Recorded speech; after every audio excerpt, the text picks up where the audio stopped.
Hello everyone, welcome to our English Queen channel.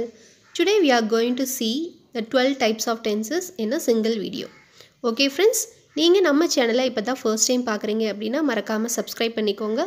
கூடவே இருக்கிற bell ஐக்கானையும் கிளிக் பண்ணிக்கோங்க and also click all to get more interesting videos. Okay friends, if you are ready, let's get started.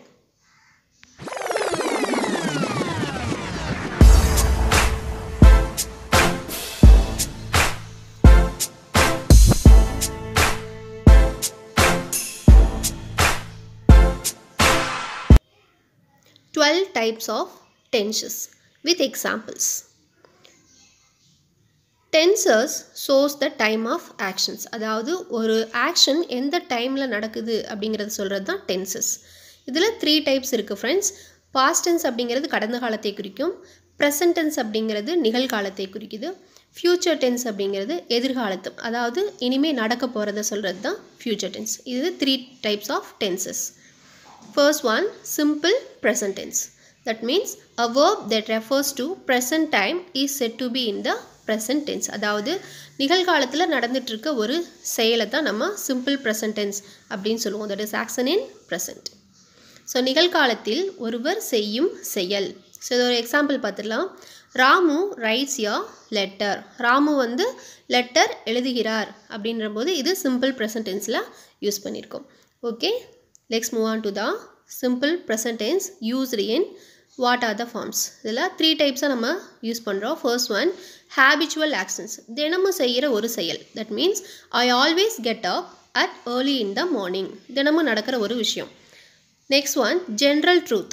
மாறாத உண்மைகள். இந்த இடத்துல நம்ம simple present தான் யூஸ் பண்ணணும். Example, the elephant is a very big animal. இங்கே is அப்படிங்கிறது be form verbல இருக்கு. Okay, so here it is the simple present, general truth. Next one, future certainty. எதிர்காலத்தில் வந்து உறுதியாக நடக்க இருக்கிற ஒரு செயலுக்கு நம்ம simple present தான் யூஸ் பண்ணுவோம்.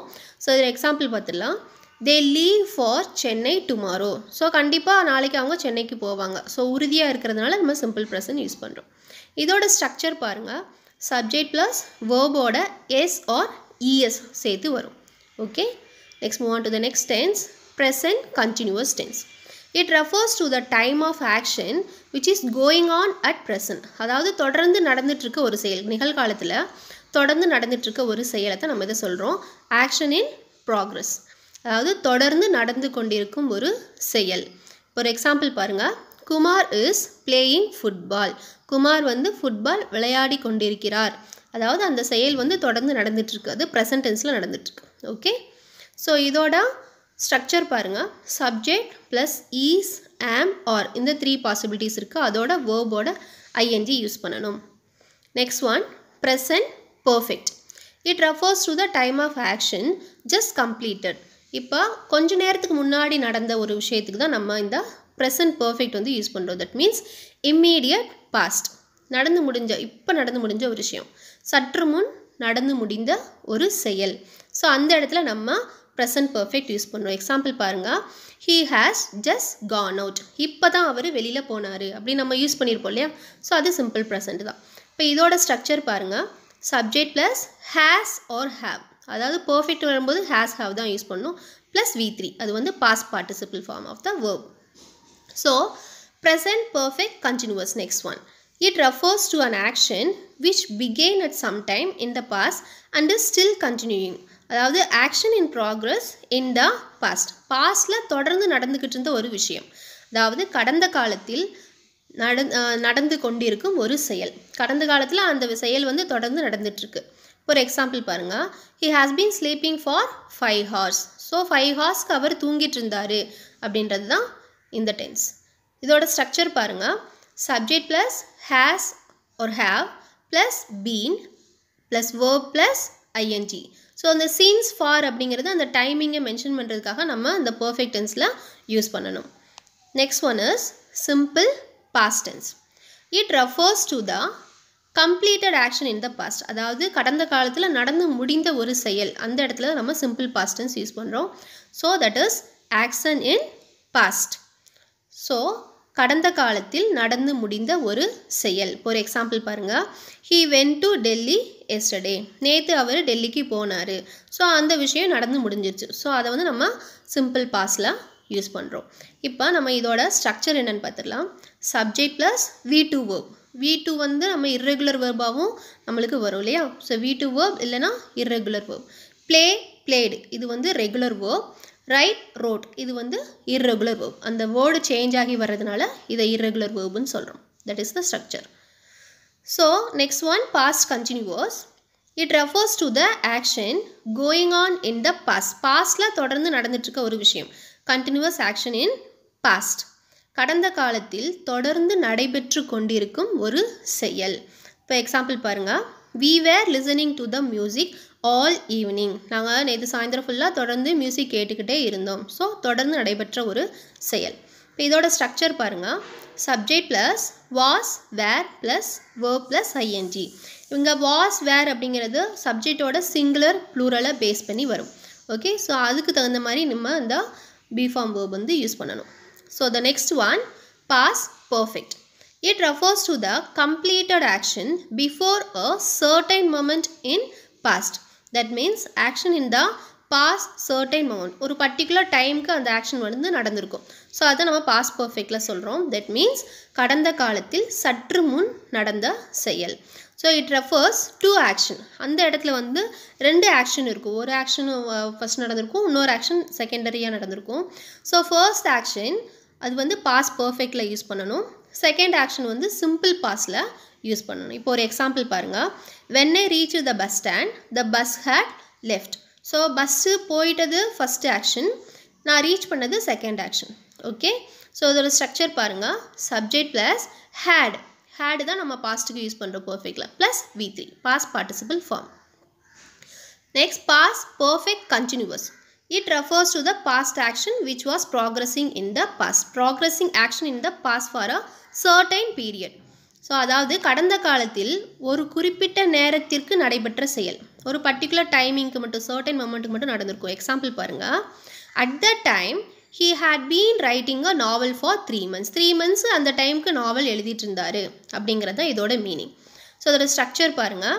Subject plus had been plus verb plus ing. Next one is simple future. It refers to the future actions. அதாவது ஃபியூச்சரில் நடக்கிற ஒரு ஆக்ஷனை தான் நம்ம சொல்லுவோம் action in future. For example, இது வந்து எதிர்காலத்தில் நடைபெற இருக்கும் ஒரு செயலை தான் நம்ம ஃபியூச்சரில் சொல்கிறோம். Example, the school will begin at 9 AM. School வந்து 9 o'clock வந்து ஸ்டார்ட் ஆகும் அப்படிங்கிறது அது ஃபியூச்சரில் நடக்கிறத சொல்கிறோம். இதோட ஸ்ட்ரக்சர் பாருங்கள். Subject plus will or shall plus வேர்போட அந்த V1 verb வந்து நம்ம இதில் யூஸ் பண்ணணும்.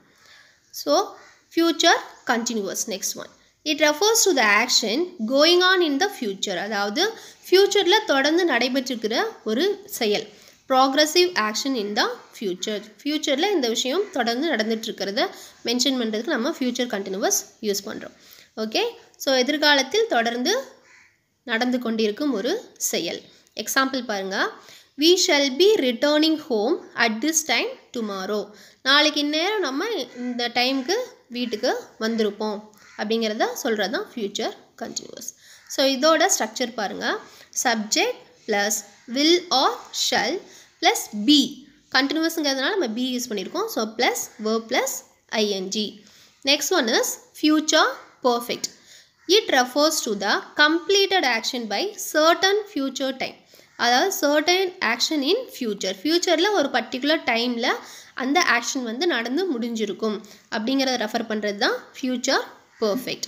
அதாவது இப்போ எதிர்காலத்தில் நடந்து முடியும் ஒரு செயல். இப்போ ஒரு எக்ஸாம்பிள் பாருங்கள். They will have finished their work by next week. இதை வந்து நெக்ஸ்ட் வீக்கில் இந்த டைமில் அந்த ஒர்க்கை செஞ்சு முடிச்சிருவாங்க அப்படிங்கிறது தான் இந்த டென்ஸில் யூஸ் பண்ணுறோம். இப்போ இதில் வந்து எப்படி வந்து ஸ்ட்ரக்சர் நம்ம யூஸ் பண்ணோம் அப்படின்னா, subject plus will have. the perfect நால நம்ம will plus have யூஸ் பண்ணுறோம். next V3. okay, V3 form of the verb we should use. next one is future perfect continuous. it refers to the action which will continue in future. அதாவது ஃபியூச்சரில் தொடர்ந்து நடைபெற போகிற ஒரு விஷயம். இது வந்து ஷூராக நம்ம சொல்ல முடியாது. future progressive action with time. எதிர்காலத்தில் ஒரு குறிப்பிட்ட கால அளவிற்கு மட்டும் நடைபெறும் ஒரு செயல். இப்போ எக்ஸாம்பிள் பாருங்கள், he will be watching TV for 1 hour. But அதை நம்ம ஷியோராக சொல்ல முடியாது. பட் இது ஒரு கெஸ்ஸிங்கில் தான் அந்த டென்ஸ் யூஸ் பண்ணோம். இது வந்து அவ்வளோவா நம்ம ஸ்போக்கனில் இருக்குது, பட் ரைட்டிங்கில் ரேர் தான். Structure subject plus will or shall plus have plus been plus verb plus ING. So இதுதான் இதோட ஸ்ட்ரக்சர். பட் இந்த டென்ஸ் வந்து ரொம்ப ரேராக தான் நம்ம யூஸ் பண்ணுவோம், பட் ஸ்போக்கனில் இருக்குது. Okay friends, are you clear about all these tenses? இது இப்போ நம்ம பார்த்தது எல்லாமே பேசிக் தான், ஒவ்வொரு டென்ஸோட பேசிக் தான். டீட்டெயில் ஸ்டடி வந்து நம்ம நெக்ஸ்ட் வீடியோவில் நம்ம கிளியராக பார்க்கலாம். So I will catch you soon in the next video.